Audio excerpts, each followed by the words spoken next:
Maghanap uli kayo ng Marcos. Nagsisi ako.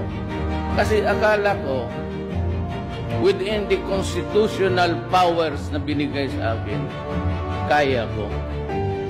But truth to tell, kung araw-araw na lang, pati every table dito sa Pilipinas, ganun, hindi ko talaga mahabol. Kaya ko. Pero sa batas na ito, Constitution. Even if you give me 20 years, I cannot do it. Maghanap uli kayo ng Marcos. Or someday, somehow, somewhere, that fellow will be elected in the generations. Maghanap uli kayo ng Marcos.